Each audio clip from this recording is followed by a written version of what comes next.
السلام عليكم ورحمة الله وبركاته. إن الحمد لله نحمده ونستعينه ونستغفره ونعوذ بالله من شرور أنفسنا ومن سيئات أعمالنا.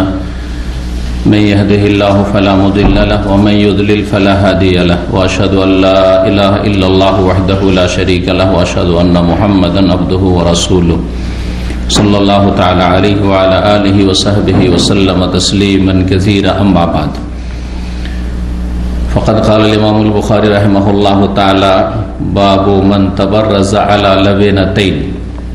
قال حدثنا عبد الله بن يوسف قال أخبرنا مالك عن يحيى بن سعيد عن محمد بن يحيى بن حبان عن عمه واسع بن حبان عن عبد الله بن عمر أنه كان يقول: إن ناسا يقولون إذا قعدت على حاجتك فلا تستقبل القبلة ولا بيت المقدس. فقال عبد الله ابن عمر: لقد ارتقيت يوما على ظهر بيت لنا فرأيت رسول الله صلى الله عليه وسلم على لبنتين مستقبلا بيت المقدس لحاجته، وقال: لعلك من الذين يصلون على أوراقهم. فقلت: لا أدري والله. قال مالك: يعني الذي يصلي ولا يرتفع عن الأرض يسجد وهو لاصق بالأرض. মহান আল্লাহর সমস্ত প্রশংসা যে আল্লাহ রাব্বুল আলামিন আমাদের সৃষ্টি করেছেন এবং আমাদেরকে জীবনযাপনের সঠিক নিয়ম নীতিমালা শিক্ষাদান করার জন্য ওহী নাযিল করেছেন এবং শেষ নবী প্রিয় নবী মুহাম্মদ রাসূলুল্লাহ সাল্লাল্লাহু আলাইহি ওয়াসাল্লামকে শেষ রাসূলকে প্রেরণ করেছেন, তার ইত্তেবা অনুসরণ করাও ফরজ করেছেন। আমাদের ধারাবাহিক আলোচনা সহিহুল বুখারীর পর্ব চলছে ওযু সম্পর্কে। আজ 26শে রবিউল সানি মোতাবেক 1442 হিজরি মোতাবেক 11 ডিসেম্বর 2020। আলোচনা পর্ব নম্বর 4 এই ওযুর,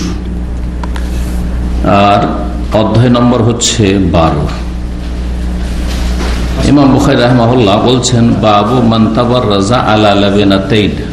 এই অধ্যায় হচ্ছে এমন কোন ব্যক্তি সম্পর্কে যেই ব্যক্তি দুটো ইটের উপর বসে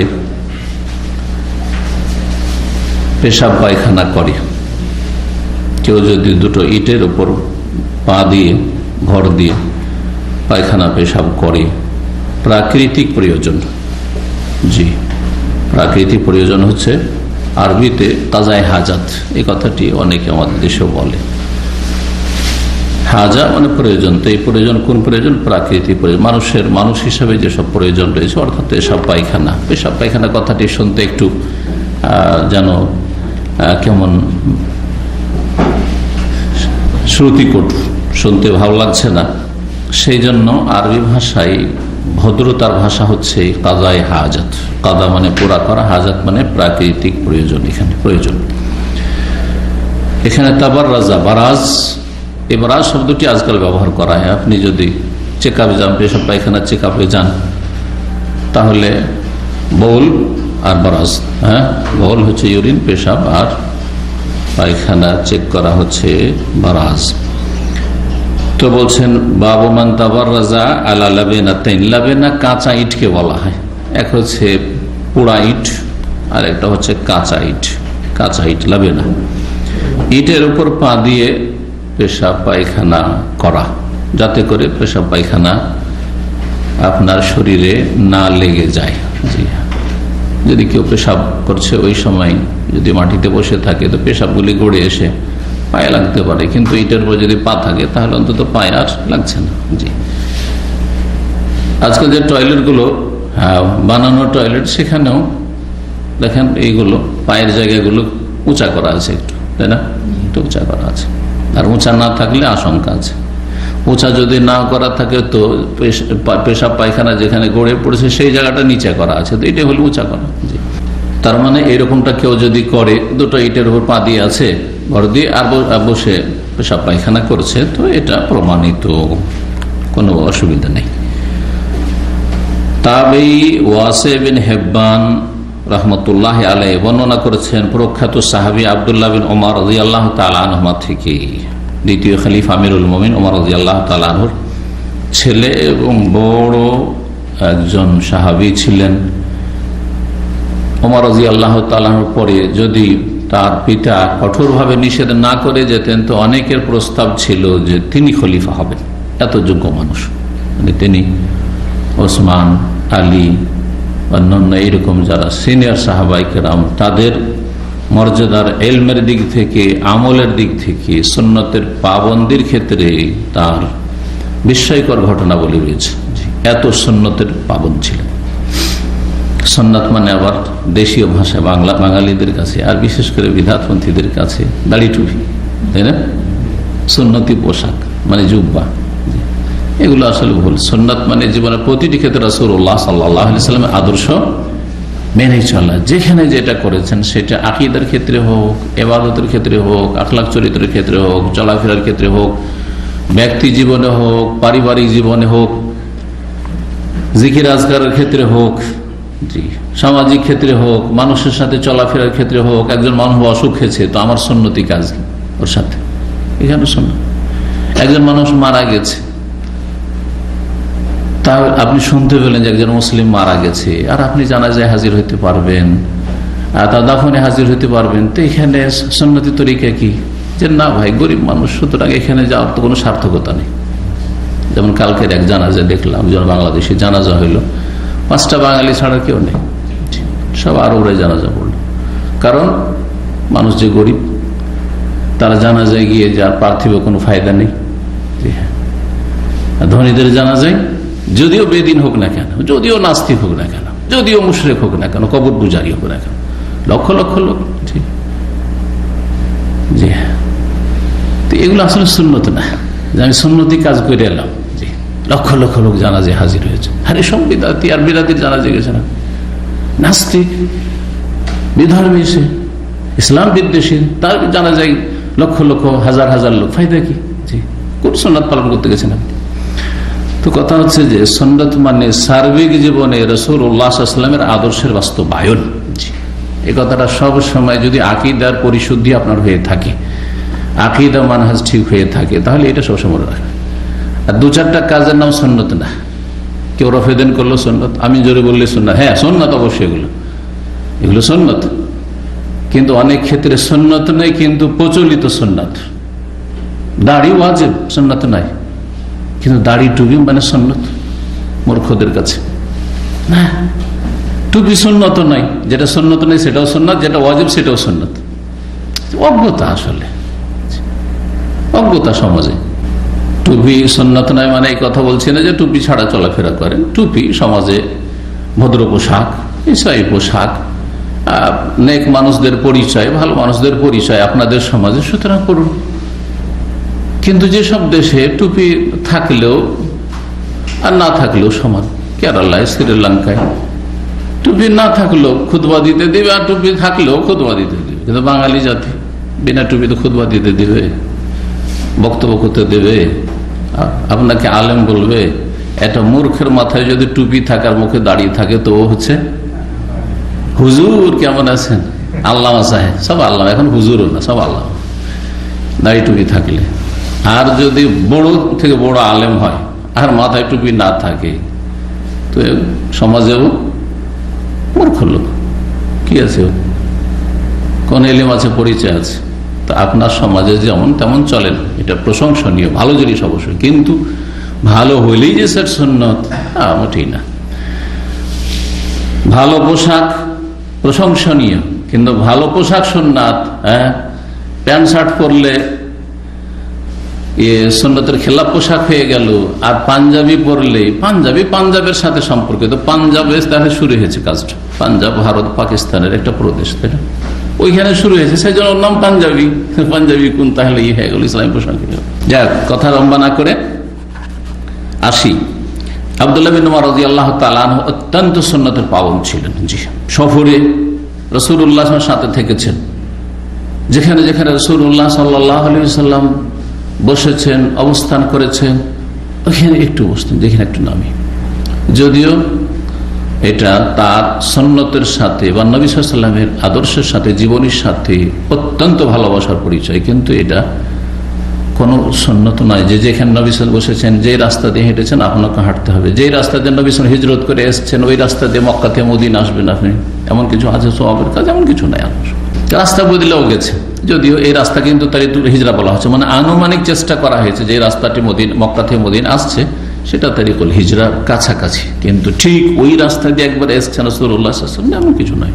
আন্নাহু কানা ইয়াকুল, আব্দুল্লাহ ইবনে উমর রাদিয়াল্লাহু তাআলা বলতেন, ইন্নান নাসান ইয়াকুলুন, কিছু মানুষরা আছে যারা বলে, কি বলে, এদা কাআতা আলা হাজাতিকা, যখন তোমার প্রাকৃতিক প্রয়োজন পুরা করার জন্য বসবে, তার মানে পায়খানা পেশাবে বসবে, ফালা তাস্তাকবিলিল কিবলাতা ওয়ালা বাইতুল মাকদিসি, তখন তুমি কিবলা সামনে করবে না আর বাইতুল মুকাদ্দাসকে বা বাইতুল মাকদিসকে সামনে করবে না। বাইতুল মুকাদ্দাস বলতে পারেন অথবা বাইতুল মাকদিসও বলতে পারেন,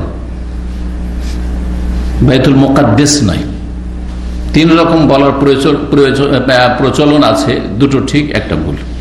বাইতুল মুকাদ্দাস পবিত্র, যাকে আল্লাহ পবিত্র করেছেন, আর না হয় বাইতুল মাকদিস জারফে মাকান, মাকদিস জি দারাবে আদরব থেকে মদরিব, জি জারফে জামান বা মাকান, জারফের সেগা, তো মাকদিস বলতে পারেন। কিন্তু বাইতুল মুকাদ্দিস পবিত্রকারী ঘর না, পবিত্রকারী নয়, ইসিম ফাইল নয়, হয় ইসিম মফুল মুকাদ্দাস আর না হইলে মাকদিস জারফে মাকান। যারা আরবি গ্রামার বোঝেন তাদের জন্য বললাম, দুটো উচ্চারণ ঠিক, আর আরেকটি যেটা প্রচলিত ভুল।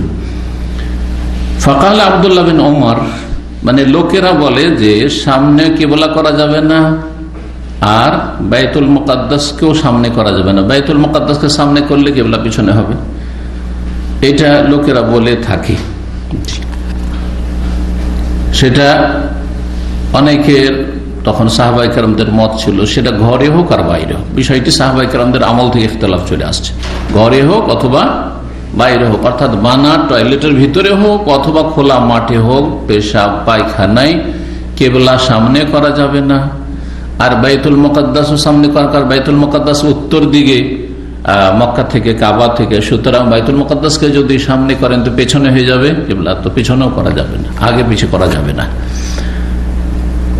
আব্দুল্লাহ বিন উমর রাদিয়াল্লাহু তাআলা আনহুমার ইজতিহাদ এবং মত ছিল যেটা দলিলের দিক থেকে শক্তিশালী, এবং অধিকাংশ আইম্মায়ে কেরামদের মত এটি, অধিকাংশ আইম্মায়ে কেরামদের মত এটি, যে ঘরে আর বাইরের পার্থক্য রয়েছে। আব্দুল্লাহ বিন উমর রাদিয়াল্লাহু তাআলা আনহু সাহাবায়ে কেরামদের মধ্যে তিনি শীর্ষস্থানীয় সাহাবী, যার মত ছিল যে ঘরে হইলে কেবলা আগে পিছিয়ে গেলে অসুবিধা নেই, টয়লেট বানানো টয়লেটের ভিতরে, কারণ সেখানে বেয়াদবির, গত সপ্তাহে বলে বেয়াদবিটা অত প্রকাশ পাচ্ছে না ঘরের ভিতরে। কিন্তু খোলা মাঠে আপনি পেশাব পায়খানা করছেন কেবলা সামনে করে, বেয়াদবিটা সুস্পষ্ট যে সামনে কেবলা, খোলা মাঠ, সেটা কেবলা দেখা যাক আর নাই দেখা যাক। আর যদি কেবলা দেখা যায় তাহলে আরো বেয়াদবি স্পষ্ট, সামনেও করা যাবে পেছনে করা যাবে না। গত সপ্তাহে বলেছিলাম তৃতীয় আরেকটি মত হচ্ছে যে সামনে করা যাবে না কিন্তু পেছনে করা যাবে। তো অধিক সতর্কতা কিসে রয়েছে? হ্যাঁ, গত সপ্তাহে যারা ছিলেন যে আগে পেছনে কোনোটাই করবেন না, আর সেটা ঘরেও করবেন না আর বাইরেও করবেন না। এই মতটি ছিল আবু আইয়ুব আনসারী রাদিয়াল্লাহু তাআলা আনহু, প্রখ্যাত সাহাবী। তিনি যেহেতু এই হাদিসের বর্ণনাকারী, যে তোমরা যখন পেশাব পায়খানায় পূরণ করবে তখন ফালা তাস্তাকবিলুল কিবলাতা বিগায়াতিন ওয়ালা বাউলিন ওয়ালা তাস্তাদবিরুহা ওয়ালাকিন শাররিকু ওয়া গাররিবু। গত সপ্তাহের হাদিস এই হাদিসটি ছিল। তো তার মত ছিল যে ঘরেও চলবে না বাইরেও চলবে না। আর এই ইখতিলাফ তারপরে ফুকাহে কেরামদের মাঝে চলে আসে। ইমাম আবু হানিফা রাহিমাহুল্লাহর মাযহাবে ঘরে হোক আর বাইরে হোক, সামনে হোক আর পিছনে হোক, কোনোটাই চলবে না। অনেক আহলে হাদিস উলামায়ে কেরাম বলছেন যে এটাই ঠিক, অথবা এটাতে রয়েছে অধিক সতর্কতা। আমার মত হচ্ছে এটাতে রয়েছে অধিক আপনার তাকওয়া পরহেজগারি সতর্কতা। যখন ঘর বানাবেন, টয়লেট বানাবেন, তখন আপনি এমন করে বানাবেন যাতে কিবলা সামনেও না করতে হয় পেছনে না করতে হয়। কিন্তু যদি দেখেন যে আমার এইভাবে করতে হচ্ছে তাহলে জায়েজ, অথবা কোথাও হোটেলে অথবা কারো বাড়িতে গেছেন, আপনি ইসলামিক সেন্টারে এসছেন আর কেবলা যদি আমাদের এখানে কেবলামুখী হয়ে নাই আলহামদুলিল্লাহ, কিন্তু যদি বানানো থাকে তো জায়েজ, কারণ এরও পক্ষে দলিল আছে, দলিল আসছে। আজকে কয়েকবার করে হাদিসটা আসবে। ইবনে উমর রাদিয়াল্লাহু তাআলা আনহু যে দেখেছেন এবং বর্ণনা করছেন সেই আমলটি রাসূলুল্লাহ সাল্লাল্লাহু আলাইহি ওয়াসাল্লাম। এটি হচ্ছে ইমাম শাফিঈ রাহমাতুল্লাহর মত যে ঘরে জায়েজ সামনে পিছনে করা আর বাইরে জায়েজ নয়। বলছেন আব্দুল্লাহ বিন উমর রাদিয়াল্লাহু তাআলা যে লোকেরা বলছে যে একেবারে জায়েজ নয়, সামনে পিছনে কোনোটাই জায়েজ নয় আর ঘরে বাইরে কোথাও জায়েজ নয়, কিন্তু আমি লাকাদির তাকাইতু ইয়াওমান আলা জাহরি বাইতিল লানা, আমি একদিন আমাদের ঘরের ছাদে, জাহার মানে পিঠ, মানুষের পিঠটা উপরে থাকে আর বাড়ির পিঠ হচ্ছে ছাদ, তো আমি আমাদের বাড়ির ছাদে একদিন উঠেছিলাম। ফারাআইতু রাসূলুল্লাহ আলা লাবিনাতাইন, আমি দেখলাম যে রাসূলুল্লাহ দুটো ইটের উপর ভর দিয়ে বসে আছেন। তাহলে অধ্যায় রয়েছে দুটো ইটে পা রেখে পেশাব পায়খানা করা, এটা প্রমাণিত হইল, নবী সাল্লাল্লাহু আলাইহি ওয়াসাল্লাম করেছেন। মুস্তাকবিলান বাইতুল মাকদিস, বাইতুল মুকাদ্দাসকে সামনে করে, লিহাজাতিহি নিজের প্রাকৃতিক প্রয়োজন পুরা করার সময়, পেশাব পায়খানার সময় বাইতুল মুকাদ্দাসকে যদি সামনে করে থাকেন তো কাবা কোন দিকে পড়বে? পেছনে পড়বে। রাসূলুল্লাহ এরকম ঘরের ভিতরে বানানো বাথরুমে এরকমটা করেছেন। সুতরাং কেউ যদি বলে যে ঘরের মধ্যে জায়েজ নয়, এই আমলের খেলাফ, এটা বলতে চাইছেন ইবনে উমর রাদিয়াল্লাহু তাআলা যে জায়েজ আছে ঘরের ভিতরে, নবী সাল্লাল্লাহু আলাইহি ওয়াসাল্লাম এরকম করেছেন। যারা বলছেন যে না ঘরেও চলবে না, তারা এই হাদিসের উত্তর দিয়েছেন। একটি উত্তর হচ্ছে যে এটি রাসূলুল্লাহ সাল্লাল্লাহু আলাইহি ওয়াসাল্লামের কর্ম, আমল, আর আমলে সম্ভাবনা আছে যে হতে পারে রাসূলুল্লাহ সাল্লাল্লাহু আলাইহি ওয়াসাল্লাম এটি খাস বৈশিষ্ট্য, এটা অন্যদের জন্য নাও হইতে পারে। কিন্তু বচন যদি থাকে, কওলি হাদিস, বাচনিক হাদিস যদি থাকে যে নবী সাল্লাল্লাহু আলাইহি ওয়াসাল্লাম বলছেন ফালা তাস্তাকবিলুল কিবলাতা বিগাইতিন ওয়ালা বাউলিন, পেশাব পায়খানায় কিবলা সামনে পিছনে করিও না, ওয়ালা তাস্তাদবিরুহা, এই হাদিসটা আম। সুতরাং নবী সাল্লাল্লাহু আলাইহি ওয়াসাল্লামের কথাকে আমলের উপর আমরা কি করব? অগ্রাধিকার দেব, তারজিহ দেব। আর একটি উত্তর তারা দিয়েছেন যে কেউ যদি কোন জায়গাতে বাথরুম করে, পেশাব পায়খানে আছে, সেই সময় হঠাৎ করে ইচ্ছাকৃত নজর দেন তো হারাম, ঠিক না? ইচ্ছাকৃত নজর দেওয়া হারাম। আমাদের দেশে ওই নদীর কিনারায় আর রেল লাইনের পাশে আপনাদের জানা আছে যারা বসবাস করে, এরা বেহায়া হয়ে যায়, ইল্লা মাশাআল্লাহ, এদের লজ্জা কমে যায় ধীরে ধীরে। একসময় বাথরুমের খুব অভাব ছিল, এখন যদি ওখানেটা সভ্য হতে শিখেছে, ইসলাম না জানলেও কিছুটা সভ্য হয়েছে যে চলো একটা বাথরুম বানাই বাড়িতে।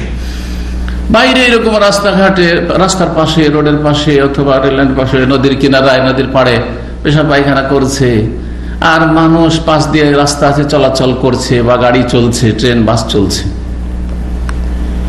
পেশাব পায়খানা করে তখন কেমন বসে থাকে? কেমন বসে থাকে? মাথা নিচু, মানে চোখে চোখে না দেখা হয়ে গেল, কে কি দেখছে দেখুক, তাই না? ঝাল মূর্খতা আসলে।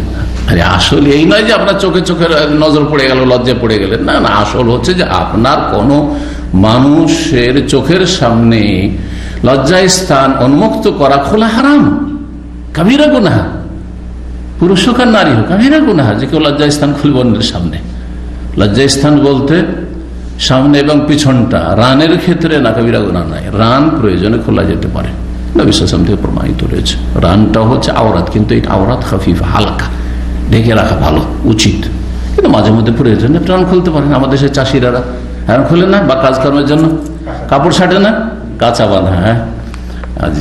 যে জবাব দিয়েছে তারা যে ইচ্ছা করতে কেউ দেখবে না, জায়েজ নাই, অনিচ্ছাকৃত যখন নজর পড়ে, নজর যদি কারোর উপর পড়ে যায় যে পেশাব পায়খানা করছে, আপনি তাকিয়ে থাকবেন না, সাথে সাথে নজরটা অন্যদিকে করবেন। আর তাও যদি কোনো সম্ভ্রান্ত ব্যক্তি হয়, বড় ব্যক্তিত্ব, কোনো বড় ব্যক্তি ধরেন সে পেশাব পায়খানা করেছে, আর হঠাৎ করে আপনার নজর পড়ে গেছে। জি, আচ্ছা, নবী সাল্লাল্লাহু আলাইহি ওয়াসাল্লাম তৈরিকৃত বাথরুমের ভিতরে পেশাব পায়খানা করছিলেন, সেই সময় কেমন করে নজর পড়লো? টয়লেটের ভিতরে কেউ যদি বাথরুম করে তো নজর পড়তে পারে? পড়বে না? তখনকার যুগে শুধু ঘেরা থাকতো, টাটি বুঝেন নাকি? টাটিতে ঘেরা থাকতো, ওপরটা খোলা থাকতো। গ্রামে গঞ্জে এরকম বাথরুম দেখেন নাই? জি, এগুলি তো ছিল আসলে। পাকা বাড়ি কটা লোকের ছিল, জি, বাড়ির পিছনে এরকম ছিল, ওপর খোলা, তাহলে ছাদের উপর ওপর দিয়ে নজর আসতে পারে কিনা? জি হ্যাঁ। যখন আজকাল বাড়িতে বাথরুম তৈরি হয়েছে তখন বাড়িরও ছাদ আছে আর বাথরুমেরও ছাদ আছে, তো ছাদে চড়তেই নজর পড়ে গেছে। আব্দুল্লাহ ইবনে ওমর রাদিয়াল্লাহু আনহু নজর যেমনই পড়ে গেছে, নিশ্চয়ই তিনি আর তাকিয়ে থাকেন, সাথে সাথে নজর ফিরিয়েছেন। তো দেখার ক্ষেত্রে হতে পারে কোন রকমের ভ্রম হতে পারে, ভুল হতে পারে, দেখতে গিয়ে অনেক সময় চট করে নজর পড়লে ভুল হইতে পারে, চট করে মনে করছে এটা হয়তো অমুক লোক, না অমুক না, অন্য কি হইতে পারে। আবার অনেক সময় বাথরুমে ধরেন বসে আছে এইভাবে, কিন্তু এরকম করে বসে থাকে, অনেকে বসে থাকে এরকম বাথরুমে যখন বসে না এরকম করে বসে আছে, তাহলে হঠাৎ নজর পড়লে ভাবে যে ওইদিকে মুখ করে, তার মানে এইদিকে মুখ করে হয়তো বাথরুম করছে, ঠিক না? আসলে তো এভাবে বসে আছে। এগুলো জবাব দেওয়া হয়েছে। জি। আর যারা বলছেন না ঘরের ভিতরে জায়েজ আর বাইরে জায়েজ নাই, আপনি করেন না খুশি আলাদা, কিন্তু জায়েজ ঘরের ভিতরে, আর এটাই শক্তিশালী। কিন্তু তারা উত্তর কি দিয়েছে ওই হাদিস আবু আইয়ুব আনসারী রাদিয়াল্লাহু তাআলা আনহু হাদিসের বর্ণিত হাদিসের, সেই হাদিসের উত্তর হচ্ছে সেটা হাদিস আম, এটা হচ্ছে খাস। দুটো হাদিসের সমন্বয় করতে, ওই হাদিসে আছে যে কিবলাকে তোমরা সামনে পিছনে করিও না, বলা হয়নি ঘরে না বাইরে, আম হাদিস। আর এই হাদিসে রাসূলুল্লাহ সাল্লাল্লাহু আলাইহি ওয়াসাল্লামের আমল খাস করে দিচ্ছে যে ঘরের ভিতরে রাসূলুল্লাহ সাল্লাল্লাহু আলাইহি ওয়াসাল্লাম কিবলাকে পিছনে করেছেন, বাইতুল মুকাদ্দাসকে সামনে করেছেন। সুতরাং দুটোর উপরে আমল করতে হইলে আমরা বলতে হয় যে বাইরের ক্ষেত্রে আবু আইয়ুব আনসারী রাদিয়াল্লাহু আনহু বর্ণিত হাদিস ফিট করব, আমল করব এটার উপর। আর ঘরের ক্ষেত্রে, বানানো বাথরুমের ক্ষেত্রে আব্দুল্লাহ বিন ওমর রাদিয়াল্লাহু তাআলা আনহুর এই হাদিসের উপর আমল করব, যেটাতে নবী সাল্লাল্লাহু আলাইহি ওয়াসাল্লামের আমল বর্ণনা করেছেন। আর একটা মযহাব আছে জাহিরি মযহাব, আর অনেকে আজকাল কিন্তু জাহিরি ফতোয়া দিচ্ছে আমাদের আহলে হাদিসদের মধ্যে, ইলমের অভাবে এবং ফিকহের অভাবে। আর বড় বড় যারা সালাফদের আলেম ওলামা, তাদের কিতাবাদি তারা স্টাডি করে না, যার অভাবে। ইবনে তাইমিয়া রাহিমাহুল্লাহর কিতাব পড়ে না, ইবনে কাইয়িম রাহিমাহুল্লাহর কিতাব পড়ে না, শাইখ ইবনে বাজের ফতোয়া কিতাব পড়ে, ইবনে উসাইমিনের কিতাব পড়ে না, হাদিস আছে দিয়ে দিল ফতোয়া, যার ফলে জাহিরি ফতোয়া দিয়ে দিচ্ছে। নিজেকে জাহিরি বলে না, যাকে বলছে আমি আহলে হাদিস সালাফি, কিন্তু আসলে সালাফি মানহাজের উপর নাই, ফতোয়ার উপর নাই, আছে ও জাহিরি ফতোয়ার উপর। জাহিরি ফতোয়া বিভ্রান্তি করা, যে জাহেরি তরিকার ফতোয়া দেয় সে নিজেও গুমরাহ, অন্যকে গুমরাহ করে। জি, যেমন একজন মুফতি কয়েকদিন আগে খুব এই ভয়েসটি ছড়িয়েছে, ফতোয়া দিয়ে দিয়েছে যে হাদিসে তো এসছে যে 7 রকমের ধন সম্পদে বা 7 রকমের বস্তুতে সুদ আছে, রেবা আছে, সুতরাং আর 8 নম্বরের পৃথিবীতে কোনো কিছু তো রেবা সুদ নেই। এই ক্ষেত্রে এই 7 রকমের ওপর অন্য কিছুকে কিয়াস করবো, এই কিয়াসই মানে না। 7 আছে 7, আজব ফতোয়া। এই ফতোয়া হানাফি মযহাবেরও না, আবু হানিফার না, শাফিঈর না, মালিকের না, আহমদের না, বরং আহলে হাদিস ওলামাদেরও না, এটা জাহিরি ফতোয়া। ইমাম দাউদ জাহিরি রাহমাতুল্লাহ গফরাল্লাহু, তার হাসানাতও আছে, ভুলও আছে। ইবনে হাজম জাহিরি রাহমাতুল্লাহ বড় ইমাম ছিলেন, কিন্তু তারা জাহিরি মানহাজের লোক ছিলেন, সুতরাং তাদের ফতোয়াতে অনেক ভুল আছে। জি হ্যাঁ, এখন এই তরিকাতে ফতোয়া দিয়ে বসে আছে যে স্বর্ণ আর চাঁদির কথা, সুতরাং স্বর্ণ আর চাঁদিতে কি আছে? সুদ আছে, এই কাগজের নোটে সুদ নেই।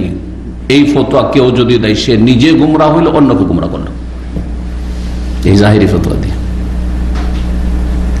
কথা বুঝতে পারছেন না?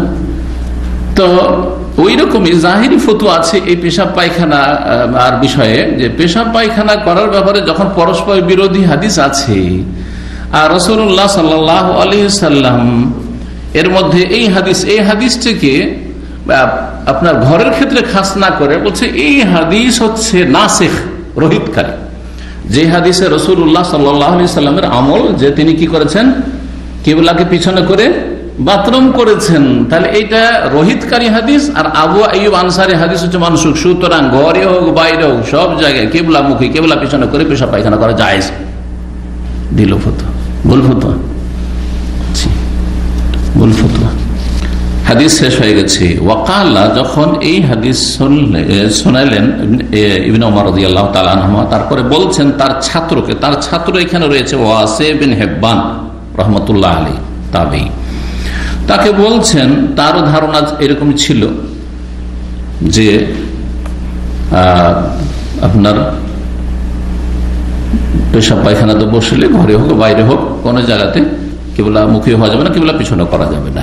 তো তার উপর খণ্ডন করতে গিয়ে বলছে মনে হচ্ছে যে তুমি ওই সব লোকদের দলভুক্ত যারা নিতম্বে ভর দিয়ে সালাত আদায় করে, পাছাই ভর দিয়ে, সহজ ভাষায় ওয়ারিকের বহুবচন, পাছাকে মাটিতে লাগিয়ে দিয়ে যারা সেজদা করে সালাত আদায় করে তাদের দলের লোক নাকি তুমি, মনে হচ্ছে ওইরকম। এটা বলার উদ্দেশ্য কি? হাফিজ ইবনে হাজার রহমতুল্লাহ আলাইহি এই সহিহ বুখারীর যে বিশাল ভাষ্য 12 খণ্ডে রয়েছে ফতুল বারী, তাতে তিনি নকল করেছেন উক্তিগুলি বা এর ব্যাখ্যাগুলি। তাতে ইমাম কিরমানি রহমতুল্লাহ তার একটি সহিহ বুখারী শারহ রয়েছে, ভাষ্য রয়েছে। ইমাম কিরমানি রহমতুল্লাহ আলাইহি যে ব্যাখ্যা করেছে সেটা হচ্ছে যে এখানে উদ্দেশ্য হচ্ছে তার অজ্ঞতা বর্ণনা করা, যে এক শ্রেণীর মূর্খ লোকের আছে যারা ভুল তরিকায় সালাত পড়ে। সেটা হচ্ছে সালাতে তারা নিতম্বকে একবারে মাটিতে লাগিয়ে দিয়ে আর হাতকে মাটিতে রেখে একবারে গুড়িসুড়ি হয়ে তারা সিজদা করে। এই হানাফি মহিলাদের নামাজ, হানাফি মহিলাদের নামাজ, জি হ্যাঁ, এই হানাফি মহিলাদের নামাজটি সহিহ হাদিস বিরোধী নামাজ। যে মহিলা এবং পুরুষের নামাজে পার্থক্য রয়েছে 14 রকম, আর তার একটা পার্থক্য হচ্ছে সিজদা করে তখন নিতম্বকে একবারে মাটির সাথে লাগিয়ে দিবে, হ্যাঁ, অধিক পর্দার জন্য। আরে অধিক পর্দা তুমি নিজের খেয়াল খুশি করতে নিয়ে আসবে, নবীর তরিকা নিয়ে আসতে হবে। নবী সাল্লাল্লাহু আলাইহি ওয়াসাল্লাম বলছেন সাল্লু কামা রাআইতুমুনি উসাল্লি, তোমরা সালাত আদায় করো যেমন আমাকে সালাত আদায় করতে দেখলে, সে পুরুষ হোক আর নারী হোক। নবী শুধু পুরুষদের নবী নাকি না মহিলাদের নবী? মহিলাদের নবী। আর নবী সাল্লাল্লাহু আলাইহি ওয়াসাল্লাম বলছেন আমার মতো করে তোমরা সালাত আদায় করো। সেই সময় যদি নারী পুরুষের সালাতে পার্থক্য থাকতো পদ্ধতিগত, তাহলে বলতেন দেখো এই সাহাবীরা তোমরা আমার মতো সালাত সাল্লু কামা রাআইতুমুনি উসাল্লি, কিন্তু এই আমার বিবিরা আজওয়াজ মুতাহারাত, হে আমার মেয়েরা, হে সাহাবিয়াতরা, তোমরা কিন্তু তোমাদের তরিকা আলাদা আছে, শিখিয়ে দিলাম তোমাদেরকে। এই ব্যাপার আছে কোথাও নেই। যতগুলি কিছু আসার নবী সাল্লাল্লাহু আলাইহি ওয়াসাল্লাম থেকে নয়, পরবর্তীকালে বর্ণনা করে, সবগুলি জয়ীফ, দুর্বল, সহি না। আর না হলে কাউরি ইজতিহাদ, ব্যক্তিগত কোন তাবির ইজতিহাদ, এতে বেশি একটু পর্দা আছে, চলো একটু মহিলারা একবারে শুয়ে। অথচ এর বিপরীত হাদিস আছে, যখন তোমাদের কেউ সালাত আদায় করবে, সেজদা করবে, ফালা ইফতার, এসে ইফতিরাশাল কালবে, কুকুরের মতো বিছিয়ে দেবে না।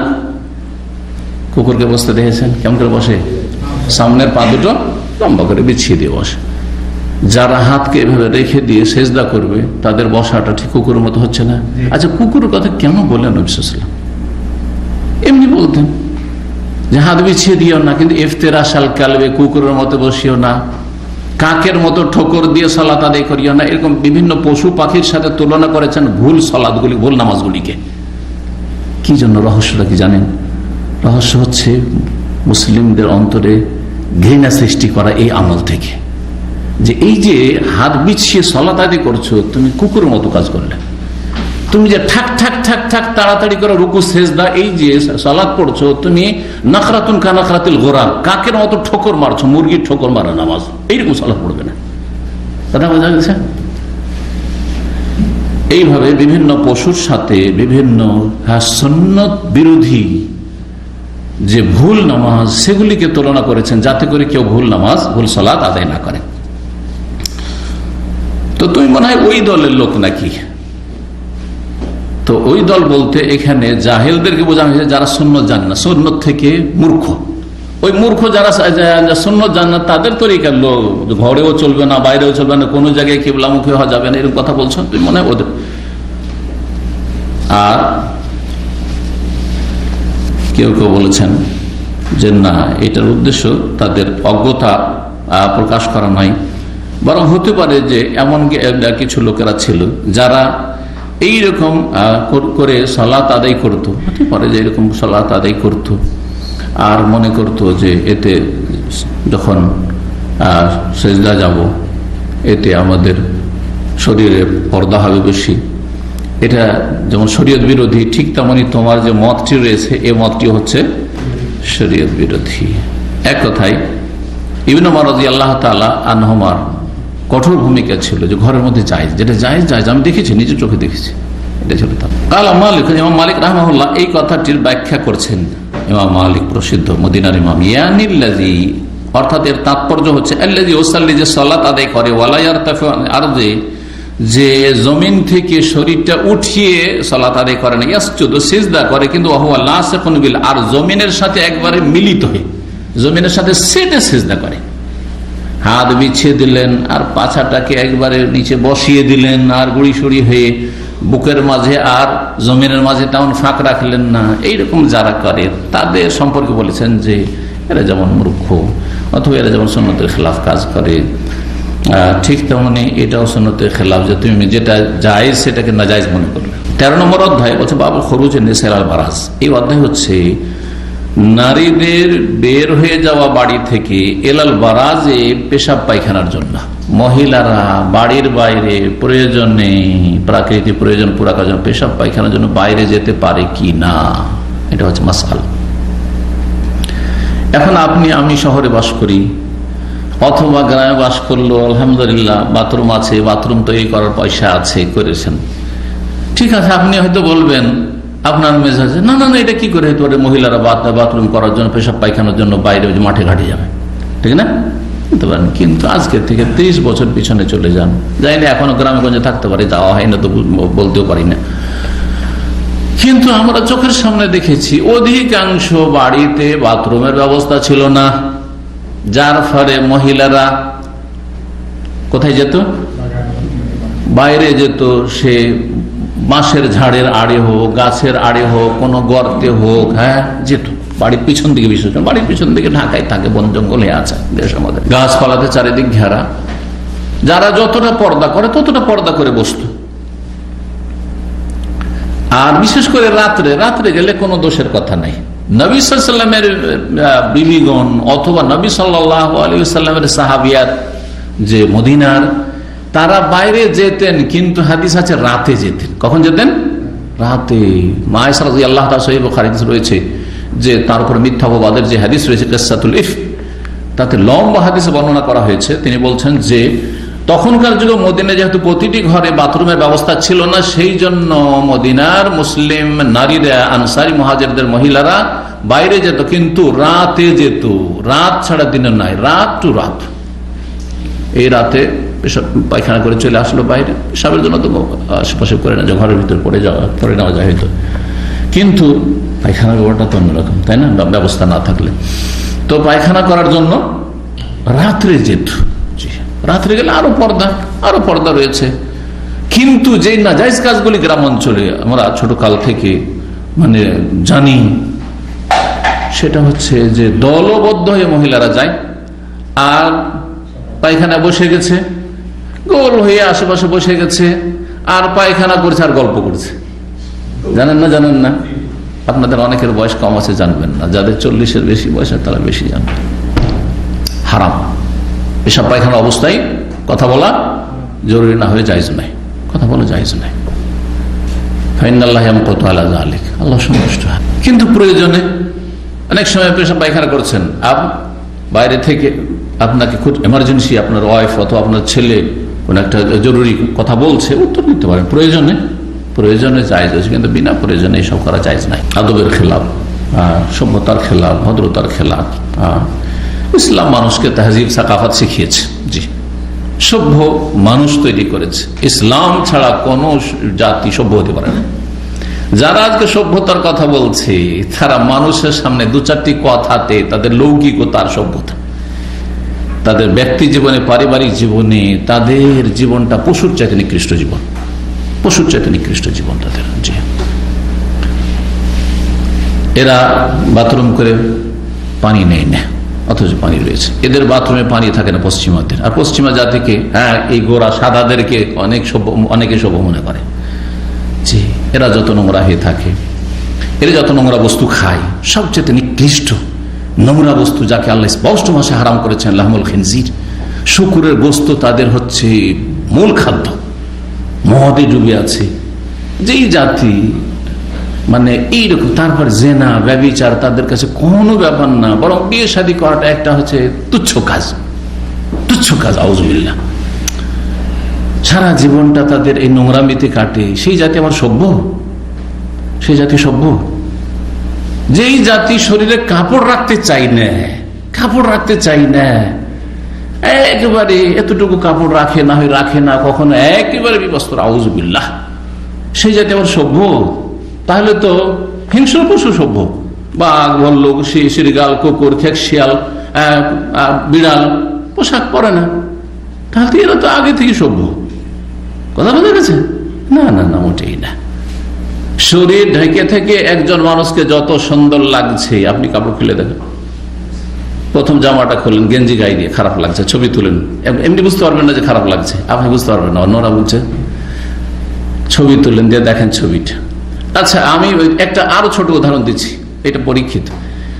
পায়ে যদি মোজা না থাকে আর পায়ের ছবি আসে, দেখতে একবারে বেশি লাগবে পায়ের ছবিটা, কিন্তু মোজা যদি থাকে দেখতে সুন্দর লাগবে। ঠিক কিনা? চিন্তা করেন আপনি। তাহলে বোঝা গেল যে পোশাক জিনাত, আল্লাহ কোরআন এটাকে জিনাত বলেছেন। যেমন পর্দা আবরণ, তেমনি জিনাত। জি, মা আয়েশা রাদিয়াল্লাহু তাআলা আনহা থেকে বর্ণিত হাদিস বলছেন, আন্না আজওয়াজান নবী সাল্লাল্লাহু আলাইহি ওয়াসাল্লাম কুননা ইয়াখরুজনা বিল-লাইল। চলে আসছে এখানে হাদিস। নবী সাল্লাল্লাহু আলাইহি ওয়াসাল্লাম বিবিগণ কুননা ইয়াখরুজনা বিল-লাইল, রাতে তারা বেরোতেন, রাত্রে যেতেন, দিনে নাই। তাহলে যদি সম্ভব হয়, কারো অভাবের কারণে যদি বাথরুমের ব্যবস্থা না থাকে আর মহিলাদেরকে বাইরে যেতে হয়, তো তাদের জন্য উচিত হবে রাত্রে যাওয়া, রাতের অন্ধকারে। রাতের অন্ধকারে, দিনে যাবে না। আজকাল রাতেও তো ফিতনা, শয়তানদের ফিতনা বাইরে, সুতরাং সেখানেও একজন মাহরাম যদি কাছাকাছি থাকে, কেউ দাঁড়িয়ে আছে, কোনো পুরুষ স্বামী অথবা, তাহলে একটা প্রোটেকশন ব্যবস্থা আছে। না হলে আজকাল তো বুঝতে পারছি কি ধর্ষণ হচ্ছে, তাই না? ওটাও খেয়াল রাখতে হবে, যেটা সেই যুগে ছিল না। তারপরে কয়েকজন গেল, আর একটু দূরে দূরে বসলো, আর কেউ কারোর সাথে কথা বললো না, তাহলে অনেকটা নিরাপদ। জি, দিনে যদি একান্ত যেতে হয়, তাহলে বাইরে হইলেও যেন পর্দা থাকে, আশেপাশে কোনো পুরুষ লোক নেই, পুরুষ লোকের নজর আসবে না, এরকম। জি, রাতে তারা বেরোতেন। এজা তাবাররাজান ইলাল মানাসি, যখন তারা পেশাব পায়খানার জন্য যেতেন, কোথায় বেরোতেন?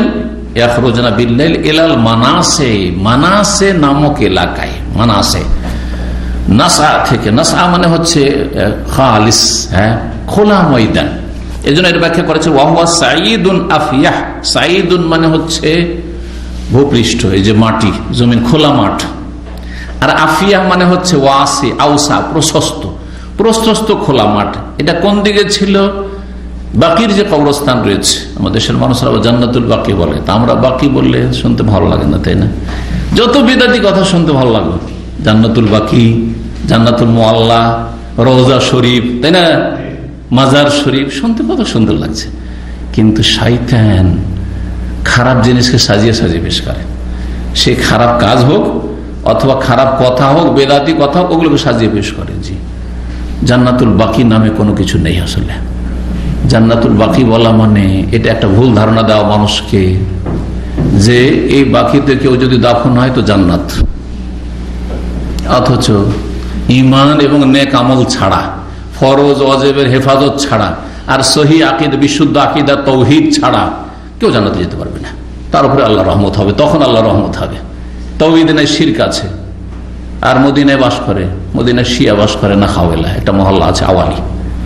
তো কি মনে করছেন যে এইসব গুমরা, যারা নবী সাল্লাল্লাহু আলাইহি ওয়াসাল্লাম বিবিগণের শত্রু, যারা সাহাবায়ে কেরামদের শত্রু, যারা দ্বীন ইসলাম কোরআন সুন্নাহর শত্রু, যারা রাসূলুল্লাহ সাল্লাল্লাহু আলাইহি ওয়াসাল্লাম হাদিসে, বুখারী, মুসলিম, আবু দাউদ, নাসাঈ, তিরমিজি, ইবনে মাজাহ কিছু বিশ্বাসী নয়, বরং তাদের অনেকেই অনেক ফিরকা, যারা কোরআনে কারিমে সন্দিহান, যারা খোলাফায়ে রাশিদিনকে আবু বকর, ওমর, ওসমান, আলী, এই তিনজন, আবু বকর, ওমর, ওসমান, তাদেরকে মুসলিম মনে করেন। আউযুবিল্লাহ। এত সহজ জান্নাত? হ্যাঁ, তাদের ইসলামের খোঁজ খবর নিতে হবে যে ইসলাম আছে কিনা। জি হ্যাঁ, কারণ কোরআন যদি অস্বীকার করে থাকে, কোরআনে আল্লাহ বলছে আমি রাজি, হারেরা বলছে রাজি না। কোরআন অস্বীকার, কোরআন অস্বীকার।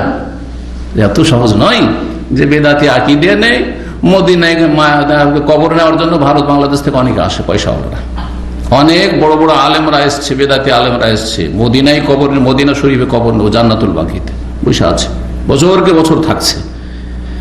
সুফি আকিদা নিয়ে, শিরকি আকিদা নিয়ে, বেদাতি আকিদা, হুলুল আর ওয়াহদাতুল ওজুদের আকিদা নিয়ে, আর এখানে মক্কা মদিনা মারা গেছে। জান্নাত এত সহজ? তো সহজ নয়। তো এই খোলা মাঠে যেতেন, এই বাকির দিকে খোলা জায়গা ছিল। ফাকানা ওমর রাদিয়াল্লাহু তাআলা ইয়াকুলু নবী সাল্লাল্লাহু আলাইহি ওয়াসাল্লাম বলতেন, উহজুব নিসাকা, নবী সাল্লাল্লাহু আলাইহি ওয়াসাল্লামের কাছে আসতেন পর্দা নাযিল হওয়ার আগে। ওমর রাদিয়াল্লাহু বলতেন, ইয়া রাসূলুল্লাহ, পর্দা করা উচিত, আমাকে ভালো লাগছে না যে আপনার বিবিদেরকে বরফাজের দেখবে, কারণ পর্দার হেজাবের বিধান নাযিল 6 হিজরিতে, দেরি হয়ে নাযিল হয়েছে। মদিনা আসার পরে 5 বছর পর নাযিল হয়েছে। মক্কাতে পর্দার হুকুম যতদিন নাযিল হয়নি ততদিন পর্যন্ত চেহারা ঢাকতো না মহিলারা, কারণ আল্লাহ হুকুম করেনি চেহারা ঢাকার, হাত ঢাকার, হাত চেহারা এগুলো খোলা থাকতো। কিন্তু যেমনই হিজাবের আয়াত নাযিল হলো, ইউদনিনা আলাইহিন্না মিন জালাবিবিহিন্না,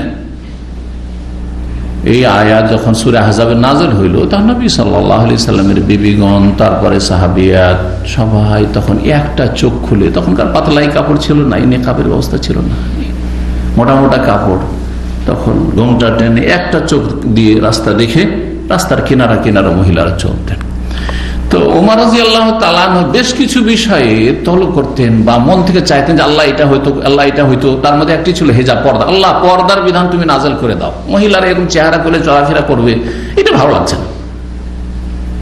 আল্লাহ তার মতের অনুকূলে ওহী নাযিল করেছেন অনেক বিষয়, তার মধ্যে এটা একটি বিষয়, বেশ কিছু বিষয় ছিল।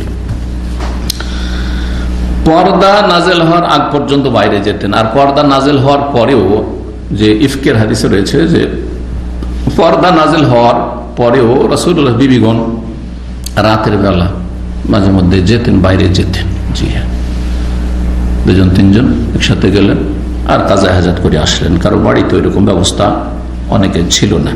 বলতে ওহুজুব নিসাকা, আপনার বিবিদের আপনি হেজাবের ব্যবস্থা করুন, হেজাবের নির্দেশ দিন। ফালাম ইয়াকুন রাসূল ইয়াফআলু, কিন্তু রাসূলুল্লাহ সাল্লাল্লাহু আলাইহি ওয়াসাল্লাম এই কাজটি করতেন না। কেন করতেন না? শিথিলতা ছিল না, তিনি নিজে আগে বেড়ে কিছু করতেন না। অমায়ান্তিকু আনিল হাওয়া, সূরা নাজম আল্লাহ বলেছেন, নিজের পক্ষ থেকে কোনো কথা বলতেন। আল্লাহ বলেনি চেহারা ঢাকতে আমি কেন বলবো? এখনো তো হুকুম আসেনি। ধীরে ধীরে ইসলামের বিধানগুলি 23 বছরে নাযিল হয়েছে, একবারে নাযিল হয়নি। বড় হিকমত ছিল, কারণ কাফের মুশরিক 360টা মূর্তির পূজা করছে মক্কার অলিতে গলিতে, আর কাবার চারিদিকে 360টা মূর্তি। আর তাদেরকে যদি একবারে বলা হয় মদ হারাম, চেহারা খোলা হারাম, হ্যাঁ, এই 5 ওয়াক্ত তোমাকে সালাত পড়তে হবে, এই সিয়াম রাখতে হবে, এই যাকাত দিতে হবে, বলছি এতগুলি পারবো না, বাদ, সব বাদ। মুরতাদ হয়ে যেত, তাই না? মুসলমানই হইতো না। না, আস্তে আস্তে আস্তে আস্তে আস্তে আস্তে ইসলাম কমপ্লিট নাযিল হওয়ার পরে আস্তে আস্তে চলবে না। অর্থাৎ আপনি আজকে ইসলামিক সেন্টারে এসছেন, আর আপনি কোন একটা মাসলা জিজ্ঞাসা করছেন, যে মাসলাটা সালাতের মাসলা নয়, অন্য কিছু জিজ্ঞাসা করছেন। ধরেন আপনার বিবির চেহারার কথা বলছেন, আমি বলবো যে না, জায়েজ, জায়েজ আছে না, কারণ ওহী নাযিল হয়ে আছে যে চেহারা ঢাকতে হবে, সুতরাং বলবো আপনাকে। যদি জিজ্ঞাসা করে টাকনাটা ঢাকা যাবে কিনা কাপড় দিয়ে, না টাকনার উপরে রাখতে হবে, কি বলবো? আপনার জন্য চলবে বলবো নাকি? না, জায়েজ বলবো না, কারণ দিন কমপ্লিট হয়ে গেছে, আমার লুকাবার অবকাশ নেই, হারাম আমার জন্য গোপন করা, কথা বোঝা গেছে। কিন্তু আপনি যদি জিজ্ঞাসা না করেন, তো আমি আগে আপনার টাকনার নিচেও কাপড়, আর সিগারেটও খাচ্ছে, মুখ দিয়ে গন্ধ আসছে, আর শুনতে পেলাম যে তো নামাজও পড়ে না, তাহলে সবগুলি একসাথে বলবো না, সবগুলি। এটা হচ্ছে দাওয়ার হিকমত। দাওয়াতের কাজে কি হিকমত? দাড়িও নেই, প্রথম দিনই বলবো ভাই দাড়িটা রেখে আসি, বলবো নাকি? কখন না, এটা তরিকা না, এটা দাওয়াতের হিকমত না। কিন্তু আপনি যদি জিজ্ঞাসা করেন দাড়ির, যে দাড়ির হুকুম কি, অবশ্যই বলবো যে ওয়াজিব। আপনি জিজ্ঞাসা করে ফেলেছেন, আমাকে সহি কথা বলতে হবে না, কিয়ামতে ফেসে যাবো। কিন্তু আপনি যদি জিজ্ঞাসা না করেন, তাহলে আপনাকে দাড়ির দাওয়াত দেবো না। প্রথম কিসের দাওয়াত দেবো? তৌহিদ। যদি জানি যে আপনি মাজারপন্থী, 18 মাইজ ভান্ডারি, আপনি দেওয়ানবাগী, তা আগে তৌহিদ, সালাতের আগে তৌহিদের কথা বলুন। কবর পূজা ছাড়ুন, পীর পূজা ছাড়ুন, মাজার পূজা ছাড়ুন, না হলে কিচ্ছু কবুল হবে না।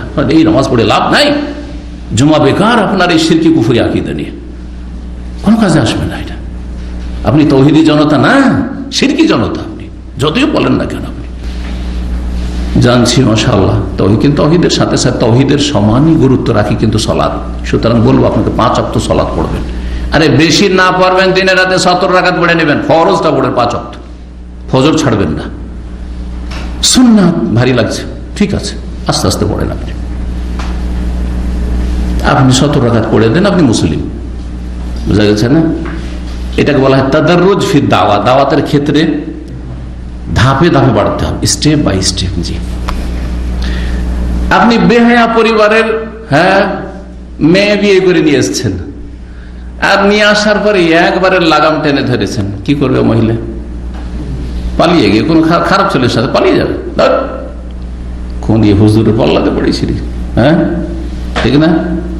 আপনি প্রথম যেতেন না, আপনিও বেহায়া পরিবারে, বেদিন পরিবারে যেতেন না, যখন গিয়েছেন তো আস্তে আস্তে লাগাম টানে, আস্তে আস্তে রশি টানে, আস্তে আস্তে। আল আহাম্ম ফাল মুহিম, যেটা বেশি গুরুত্বপূর্ণ আর গুরুত্বপূর্ণ সবই। আবার আমাদের কাছে এটা নেই, যেমন অনেকে বলে হাইজ নেফাসের মাসলা, সুন্নতের মাসলা, আপনারা এগুলো নিয়ে কেন বাড়াবাড়ি করেন? আরে রফে দেন, আমিন জোরে আসতে যাই করুক সারা জীবন বলবেন না, এটা ভুল কথা।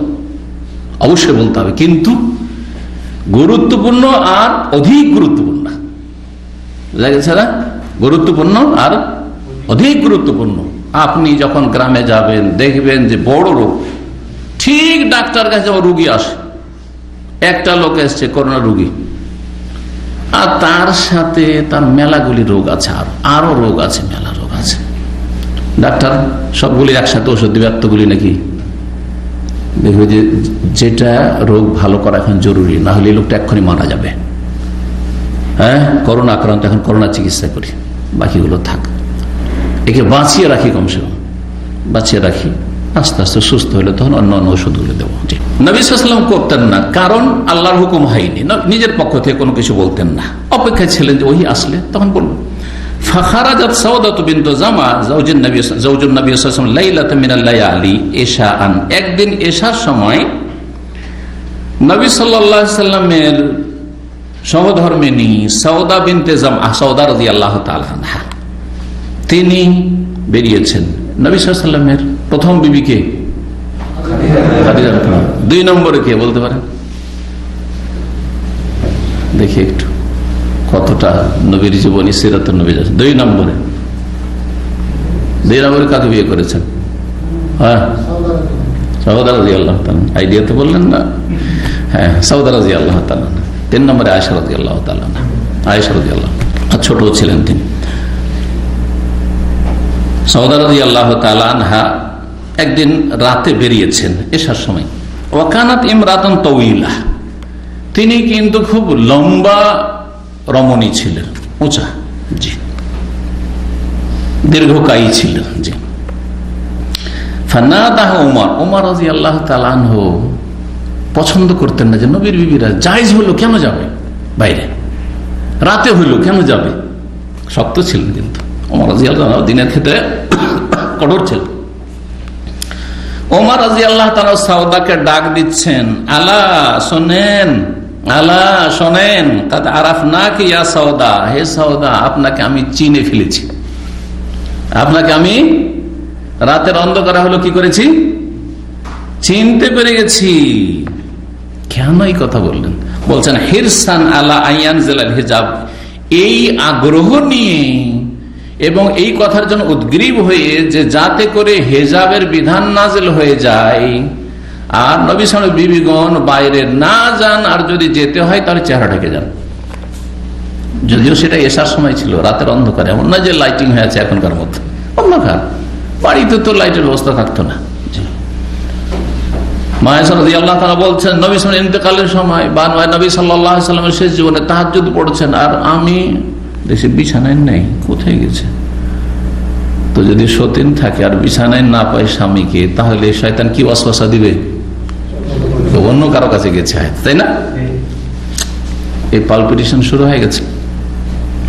তারপরে আমি খুঁজে দেখি কোথাও অন্ধকারে আছে নাকি। দেখছি যে নবী সাল্লাল্লাহু আলাইহি ওয়াসাল্লাম সিজদায় লুটিয়ে পড়ে আছেন, ওয়া রিজলাহু মানসুবাতান, আর 2 পা এইভাবে দাঁড়িয়ে আছে সিজদায় যেমন থাকে। নবী সাল্লাল্লাহু আলাইহি ওয়াসাল্লাম দোয়া করছেন সিজদায় পড়ে, সুবহানাল্লাহ।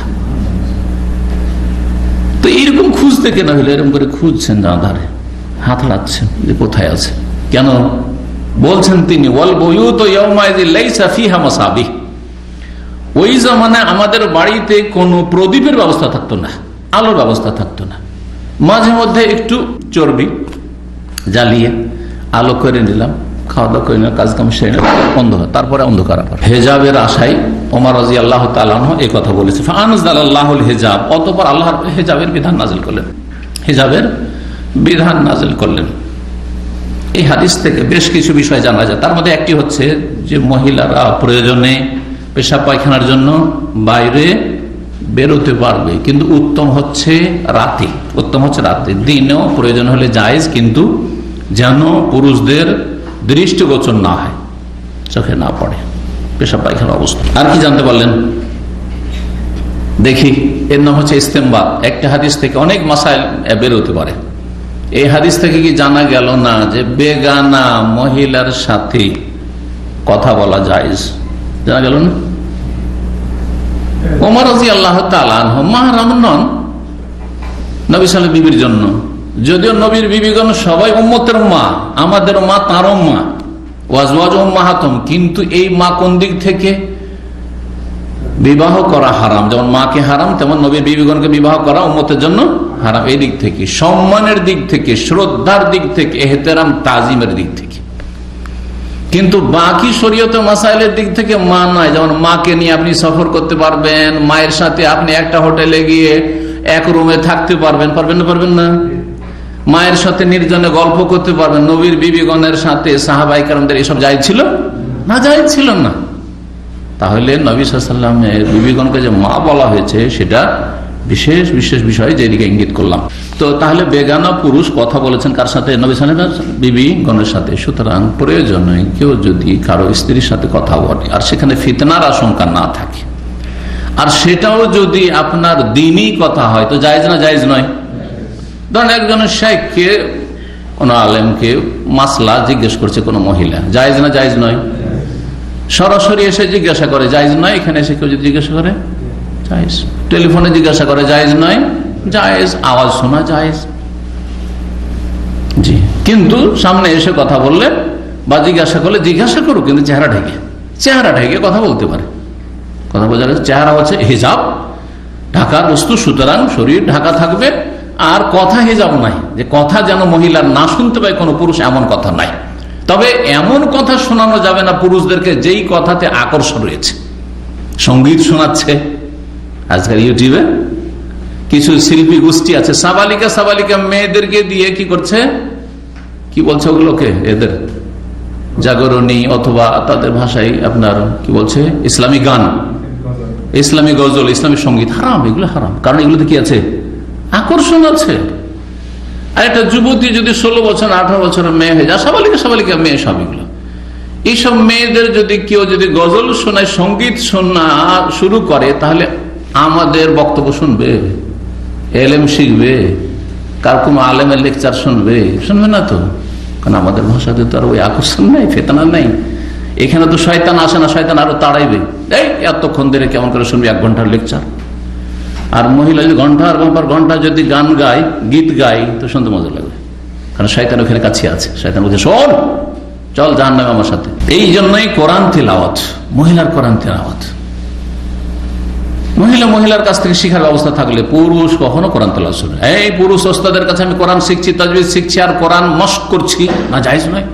কারণ কোরআনের তেলাওয়াত সুর করতে পারে, যায়্যিনুল কোরআন বিআসওয়াতিকুম, যখন সুর করে পড়বে তাতে একটা আকর্ষণ আসবে, আর মহিলাদের আওয়াজে একটা আকর্ষণ আছে। সুতরাং মহিলাদের তেলাওয়াত পুরুষ শুনবে, জায়েজ নয়, জায়েজ নয়। কিন্তু মাসলা মাসায় জিজ্ঞাসা প্রয়োজন। কেনাকাটা, মুদিখানা দোকানে যাচ্ছে আর মহিলা কিনে আসে, কাপড়ের দোকানে, হয়তো স্বামী ব্যস্ত, স্বামী থাকলে, আর যদি এমনিও যায় স্বামীকে সাথে নিয়ে গেলে সবচেয়ে ভালো, কিন্তু মহিলা প্রয়োজনে যাচ্ছে, কোনো কিছু কিনে নিয়ে আসছে, জায়েজ নয়? জায়েজ। কারণ আমল থেকে আমল চলে আসছে, জায়েজ। কিন্তু ফিতনা যেন না থাকে, ফিতনার আশঙ্কা নেই। যেখানে ফিতনার আশঙ্কা থাকলে মাহরামের সাথে নির্জনতা জায়েজ নয়, এটা মনে রাখেন।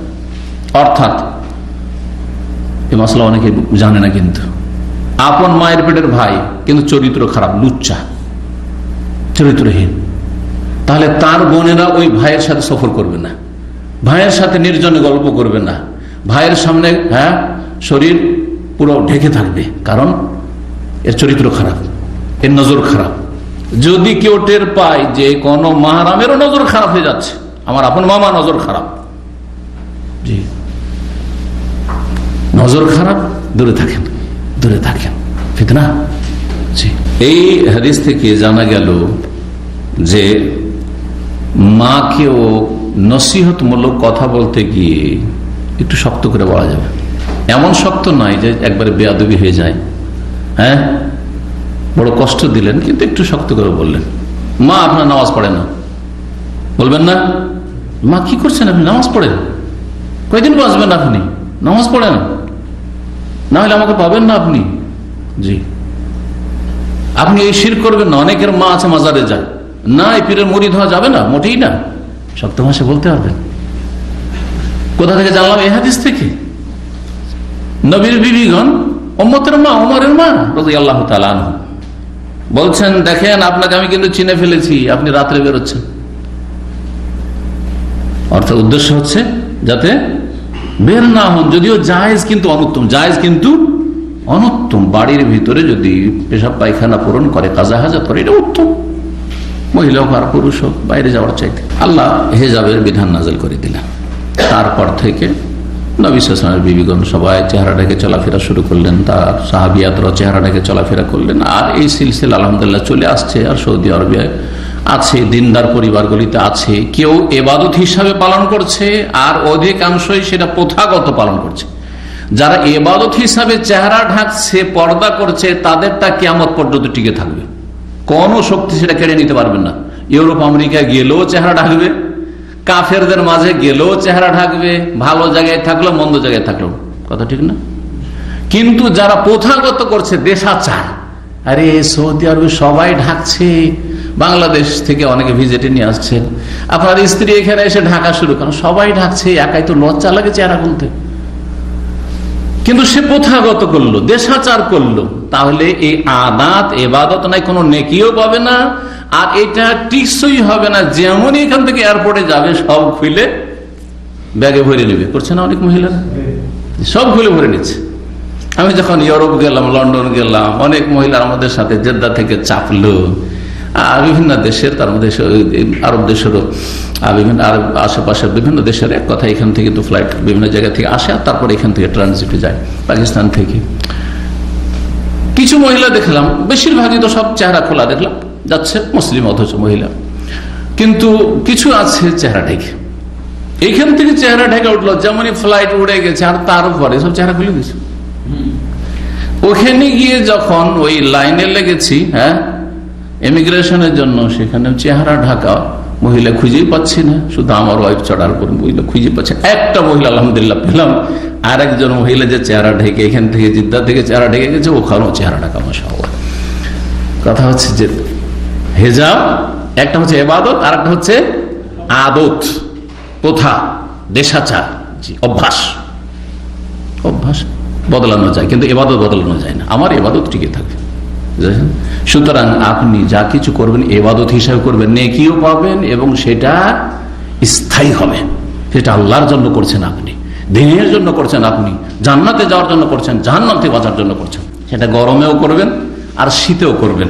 কারণ যতই গরম হোক না কেন, সৌদি আরবের গরম অথবা গরম দেশের গরম, এসি নেই বাংলাদেশে কত গরম, তারপর কুল নারু জাহান্নামা আসাদ্দু হাররান, এর চাইতে অনেক গরম, অনেক তাপ থাকবে জাহান্নামে।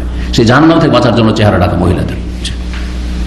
ইবাদতের যেন হিজাব হয়, ইবাদতের কাজকর্ম হয়, দুনিয়ার স্বার্থে যেন না হয়, আল্লাহ যেন হেফাজত করে। মা আয়েশা রাদিয়াল্লাহু তাআলা আনহা বর্ণিত 147 নম্বর হাদিস, নবী সাল্লাল্লাহু আলাইহি সাল্লাম থেকে তিনি বর্ণনা করেন, বলেন কাল নবী সাল্লাল্লাহু আলাইহি বলেন, কাদ ওযানা লাকুন্না, হে আমার বিবিরা বা হে আমার সাহাবী মহিলারা, তোমাদেরকে অনুমতি দেওয়া হয়েছে আল্লাহর পক্ষ থেকে, আনতাখরুজনা ফি হাজাতিকুন্না, যে তোমরা তোমাদের প্রাকৃতিক প্রয়োজন পুরা করার জন্য, পেশাব পায়খানার জন্য বাড়ির বাইরে বের হবে। কি করা হয়েছে? অনুমতি দেওয়া হয়েছে। কার পক্ষ থেকে? তাহলে নবী সাল্লাল্লাহু আলাইহি ওয়াসাল্লাম যদি বলেন শরীয়তের বিষয় যে আপনাদেরকে অনুমতি দেওয়া হয়েছে, তোমাদেরকে অনুমতি দেওয়া হয়েছে, কার পক্ষ থেকে? আল্লাহর পক্ষ থেকে। নবীকে অনুমতি দেনেওয়ালা কে? আল্লাহ। তাহলে আল্লাহ অনুমতি দিয়েছেন যে তোমরা পেশাব পায়খানা করার জন্য বাড়িতে ব্যবস্থা না থাকলে বাইরে যেতে পারবে। জি হ্যাঁ, এখনো পারবে, কিন্তু শর্ত হচ্ছে পর্দা, যেন বেহায়া বেপর্দা হয়ে নয়, রাস্তাতে যাওয়ার পথে আসার পথে এবং পেশাব পায়খানা পুরা করার সময় সেই সময় যেন কোনো পুরুষের নজর না আসে অথবা মহিলারও নজর না আসে। কারণ মহিলাকে দেখা যায় না। আবার আমাদের দেশে কিন্তু একটা অজ্ঞতা আছে, পুরুষরা পুরুষের সামনে কিন্তু খুব সতর্ক ঢাকে, কিন্তু মহিলার ক্ষেত্রে কিন্তু নির্লজ্জ। মহিলাদের সামনে শরীর খুলে দেওয়াটাকে খুব হালকা মনে করে। না, এটা নয়, একই রকম। যেমন একজন পুরুষ আরেকজন পুরুষের সামনে লজ্জাস্থান ঢাকা ফরজ, ঠিক তেমনি মহিলার সামনে লজ্জাস্থান ঢাকা ফরজ। কতটা খুলতে পারবে চেহারা, মহিলার সামনে মাথা খুলতে পারবে, এটা মহিলার সামনে যেমন আমরা খুলে থাকি, কিন্তু শরীরের আপনার যেগুলি আপনার ঢাকার বস্তু, যেগুলিতে ফিতনা রয়েছে, সেগুলি মহিলার সামনেও ঢাকবে। জি, বক্ষ ঢাকবে, পিঠ ঢাকবে, তারপরে আপনার নাভি থেকে নিয়ে হাঁটু পর্যন্ত ঢাকবে। হ্যাঁ, হাঁটুর নিচেটা পুরুষের সামনে খুলতে পারবে না, কিন্তু মহিলার সামনে হাঁটুর নিচে খুলতে পারবে। জি, বাবু তাবাররুজ ফিল বুয়ুত, এই অধ্যায় হচ্ছে 14 নম্বর অধ্যায়, বাড়িতে পেশাব পায়খানা করা। আগেরটা পেলেন যে মহিলাদের জন্য বের হওয়া বাইরে, তো মহিলারাই যদি বাইরে বের হতে পারে, তাহলে পুরুষরা বাইরে তো পেশাব পায়খানা করতে পারে, তাই না? কোনো অসুবিধা নেই, প্রয়োজন নেই। এখন বাড়ির মধ্যে পেশাব পায়খানা করা যায় কিনা, যেখানে ইবাদতবন্দি করছেন, যেখানে আপনি ঘুমাচ্ছেন, বসবাস করছেন, সেই জায়গাতে বাথরুম বানানো, আজকাল বিশেষ করে যে অ্যাটাচ বাথরুম, এখানে ঘুমিয়ে এখানে সালাত আদায় করছেন আর পাশে এখানে করে বাথরুম, জায়েজ কিনা, এটা ওই হাদিস থেকে এবং এই অধ্যায় থেকে প্রমাণ করতে চাই ইমাম বুখারী রাহমাতুল্লাহ আলাইহি। বাবু তাবাররুজ মানে পেশাব পায়খানা করা, ফিল বুয়ুত বাড়িতে। ওয়াসিব বিন হিব্বান রাহমাতুল্লাহ আলাইহি বর্ণনা করছেন, হাদিসটি এর আগে হয়ে গেছে সেজন্য শেষ করিনি। আব্দুল্লাহ বিন উমর রাদিয়াল্লাহু তাআলা থেকে বর্ণনা করছেন, কালা বলছেন, ইরতাকাইতু ফাওকা যাহরি বাইতি হাফসা, আমি উঠলাম বা চড়লাম হাফসা রাদিয়াল্লাহু তাআলা আনহার বাড়ির ছাদে। হাফসা কে? ওমর রাদিয়াল্লাহু তাআলা আনহার মেয়ে, নবী সাল্লাল্লাহু আলাইহি ওয়াসাল্লামের সহধর্মিণী এবং আব্দুল্লাহ বিন উমরের বোন। এই হাদিসে পাওয়া গেল যে এই ছাদটা ছিল কার বাড়িটা? হাফসা রাদিয়াল্লাহু তাআলা। আগের হাদিসে কি আছে? হ্যাঁ, আল্লাহ জাহরে বাইতিল্লাহ, আমাদের বাড়ির ছাদে। তো হাদিস তো পরস্পর বিরোধী হয়ে গেল, তাই না? বলছেন না, বিরোধী নয়, দুটোর সমন্বয়টা শুনে নেন। বোনের বাড়িকে প্রথম একটি সমন্বয় হচ্ছে যে বোনের বাড়িকে নিজের বাড়ি বলা যায়। বোন কাছাকাছি বাস করছে, বোনের বাড়ি আমাদের বাড়ি, ভাইয়ের বাড়ি নিজের বাড়ি, এই অর্থে বলা হয়েছে, যেমন অনেকে বলে থাকি। আর একটি এর চেয়ে বেশি সুন্দর সমন্বয়, সেটা হচ্ছে যে হাফসা রাদিয়াল্লাহু তাআলা আনহার ইন্তেকালের পরে তার যে বাড়িটা, কক্ষটা ছিল, সেই বাড়ির ওয়ারিস হয়েছিল, উত্তরাধিকারী হয়েছিলেন তার ভাই আব্দুল্লাহ বিন উমর রাদিয়াল্লাহু তাআলা আনহুমা। তিনি দীর্ঘদিন হায়াত পেয়েছিলেন, লম্বা হায়াত পেয়েছিলেন। তো হাফসা রাদিয়াল্লাহু তাআলা ইন্তেকালের পরে যখন ওয়ারিস হলেন, তাহলে বাড়িটা কার হয়ে গেল? আব্দুল্লাহ বিন উমরের। তো যখন কখনো হাদিস বর্ণনা করছেন সেই বাড়িটা ছিল কার? হাফসার বাড়ি, আমার বোনের বাড়ি ছিল। আর কখনো বলেছে সেই বাড়িটা যেহেতু আমি উত্তরাধিকারী সূত্রে পেয়েছি, সুতরাং সেই বাড়িটা আলা জাহারে বাইতুল্লাহ, আমাদের বাড়ি, আমাদের বাড়ি বা আমার বাড়ি। কি জন্য ছাদের উপর উঠেছিলেন? বিনা কাজে কেউ উঠে না, বলছেন লে বাদে হাজাতি, আমার বিশেষ কাজে, কোন কাজের জন্য। ফারায়তু রাসূলুল্লাহ সাল্লাল্লাহু আলাইহি ওয়াসাল্লাম, রাসূলুল্লাহ দেখেছিলাম, ইয়াকদি হাজাত, তার প্রাকৃতিক প্রয়োজন পুরা করছিলেন, মানে পায়খানা করছিলেন, মুস্তাকবিরাল কিবলা, মুস্তাকবিরাল কিবলা, কিবলা পিছনে করে, মুস্তাকবিলা শাম, শাম দেশকে সামনে করে। আর শাম দেশেই ফিলিস্তিনে রয়েছে বাইতুল মাকদেস, সুতরাং ওই হাদিসের সাথেও মিল আছে। এখানে শাম বলা হয়েছে, ওখানে বাইতুল মাকদেস বা বাইতুল মুকাদ্দাস বলা হয়েছে। 149 নম্বর হাদিস, সেই হাদিসটি এই সেম হাদিস। ওয়াসিব বিন হিব্বান রাহমাতুল্লাহ আলাইহি বলছেন যে আন্না আব্দুল্লাহ বিন উমর রাদিয়াল্লাহু তাআলা আনহু আখবারাহু, আব্দুল্লাহ বিন উমর রাদিয়াল্লাহু তাআলা তাকে জানিয়েছেন যে লাকাদ যাহারতু যাতা ইয়াউমিন আলা যাহরি বাইতিনা, আমি একদিন উঠেছিলাম, যাতা ইয়াউম মানে একদিন, আলা যাহরি বাইতিনা আমাদের বাড়ির ছাদে। এখানে আসলে আমাদের বাড়ির ছাদে। ফারায়তু রাসূলুল্লাহ, আমি রাসূলুল্লাহ সাল্লাল্লাহু আলাইহি ওয়াসাল্লামকে দেখেছিলাম, কায়েদান আলা লাবাতাইন, দুটো কাঁচা ইটের উপর বসেছিলেন পা রেখে, মুস্তাকবিলা বাইতুল মাকদেসে, বাইতুল মাকদেসকে, যেটা প্রথম কিবলা 16-17 মাসের কিন্তু কিবলা, মদিনা আসার পর রাসূলুল্লাহ সাল্লাল্লাহু আলাইহি ওয়াসাল্লাম আগের কিবলা ছিল রোহিতকৃত। প্রথম মদিনা এসে নবী সাল্লাল্লাহু আলাইহি ওয়াসাল্লাম বাইতুল মুকাদ্দাসকে সামনে করে সালাত আদায় করেন, তারপরে কিবলার পরিবর্তন হয়েছে, যেটা সূরা বাকারাতে আল্লাহ বর্ণনা করেছেন, সায়াকুলু সুফাহু মিনান নাস মা ওয়াল্লাহুম আন কিবলাতিহিম আল্লাতী কানু আলাইহা, তাহওয়িল কিবলার পরিবর্তনের কথা। বাইতুল মুকাদ্দাসের সামনে করে, তো বাইতুল মুকাদ্দাসকে সামনে করলে কাবা কোন দিকে হয়? পিছনে হয়। এইভাবে রাসূলুল্লাহ সাল্লাল্লাহু আলাইহি ওয়াসাল্লামকে দেখেছি। হাদিসগুলোর ব্যাখ্যা বিস্তারিত এর আগে হয়ে গেছে। এখানে আজকের আলোচনা শেষ করছি। আল্লাহ রাব্বুল আলামিন যেন আমাদের নেক আমল কবুল করেন, আমাদের এলেম আমলে বরকত দান করেন, আমাদের হায়াতে রুজিতে বরকত দান করেন। যেসব ভাইরা এসেছেন অথবা অনলাইনে শুনছেন, শুনবেন, আল্লাহ সকলকে যেন উত্তম প্রতিদান দান করেন এবং তাদের সার্বিক জীবনে বরকত দান করে। সমস্ত বালা মুসিবত থেকে আল্লাহ যেন হেফাজত করেন। সারা বিশ্বের সমস্ত মুসলিম ভাই বোনদের আল্লাহ যেন হেফাজত করেন। সমস্ত ফিতনা থেকে বালা মুসিবত থেকে আল্লাহ যেন বাঁচিয়ে রাখেন।